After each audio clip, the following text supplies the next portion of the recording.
ஒரு ஆன்மா உண்டாகக்கூடிய விஷயத்த இந்த பதிவில் நாம் பார்க்கலாம். பதிவை முழுசாக கேளுங்க.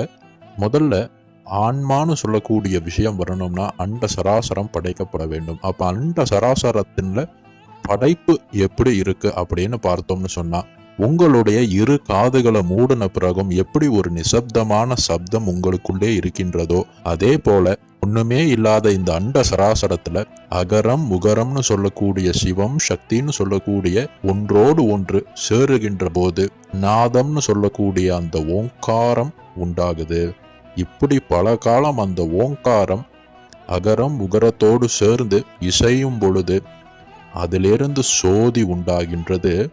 அந்த சோதியாகப்பட்டது இந்த நாதத்தோடு கலந்து இந்த அண்ட சராசரத்துல சுழலும் பொழுது பஞ்சபூதங்கள் உண்டாகுது. அப்ப அந்த பஞ்சபூதத்துல முதல் நிலையில நாதமும் சோதியும் சேர்ந்த நிலையில ஆகாயம் உண்டாகின்றது. ஆகாயம் நாத சோதியோடு சேரும் பொழுது காற்று உண்டாகின்றது. அந்த காற்றாகப்பட்டது ஆகாயத்திற்கு ஒரு படி கீழ் உண்டாகி அந்த காற்று இந்த அண்ட சராசரத்துல உழவும் பொழுது இந்த நாதம் சோதி ஆகாயத்தோடு சேர்ந்து சுழலும் பொழுது அதுல ஏற்படக்கூடிய உஷ்ணத்தால தீக்குழம்பு உண்டாகின்றது.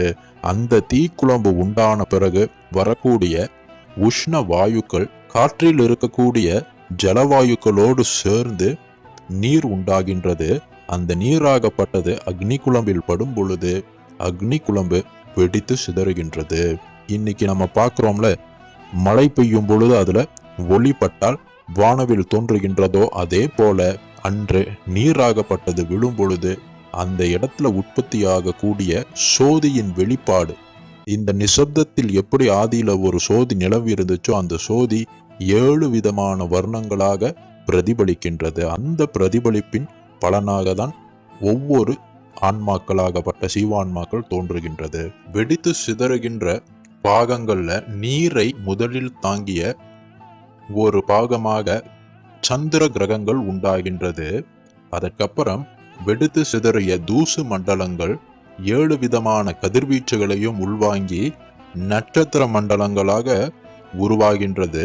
அதனை அடுத்த நிலையில இந்த நட்சத்திரத்தின் அந்த கதிர்வீச்சுகளையும் சந்திர கதிர்வீச்சுகளையும் கிரகித்து கொள்ளக்கூடிய அக்னிக்குழம்பின் பாகங்கள் கிரகங்களாக உருவெடுக்கின்றது. அப்ப அதுல 7 விதமான கதிர்வீச்சையுமே உள்வாங்கிய கிரகமாக பூமி தோன்றுகின்றது. இதுல ஒளி கிடைக்காத கிரகங்களும் கோடான கோடி கிரகங்கள் இருக்கின்றது. நட்சத்திரங்களும் கோடான கோடி இருக்கின்றது. அப்ப எதையெல்லாம் ஒளி பெற்று நட்சத்திர கிரகிப்பின் சாரமைப்பு கொண்ட ஒளியும் கிடைக்கின்றதோ அவை மட்டும்தான் இன்று நாம சூரிய குடும்பத்தோடு சுத்தி வருகின்ற கிரகங்களாக பார்க்கின்றோம். நமது வாரத்தின் நாள் வரிசையும் இதன் அடிப்படையிலே நமக்கு தரப்பட்டு இருக்கின்றது. இதை முழுமையாக கொண்டு நமக்கு செய்து கொடுத்தவர்கள் நமது சித்தர்கள், ரிஷிகள், முனிவர்கள்னு சொல்லக்கூடியவங்க. உலகத்துல இன்னைக்கு விஞ்ஞானம் கூட இதுல ஒரு அரை பங்கு அளவுதான் இதுல இருக்கக்கூடிய நுட்பங்களை கண்டுபிடித்து இருக்கின்றது. ஆனால் பல்லாயிரம் வருடம் முன்னுக்கே மெய்ஞானியான நமது முன்னோர்கள் இதை முழுமையாக நமக்கு போதனை செய்தவர்கள்.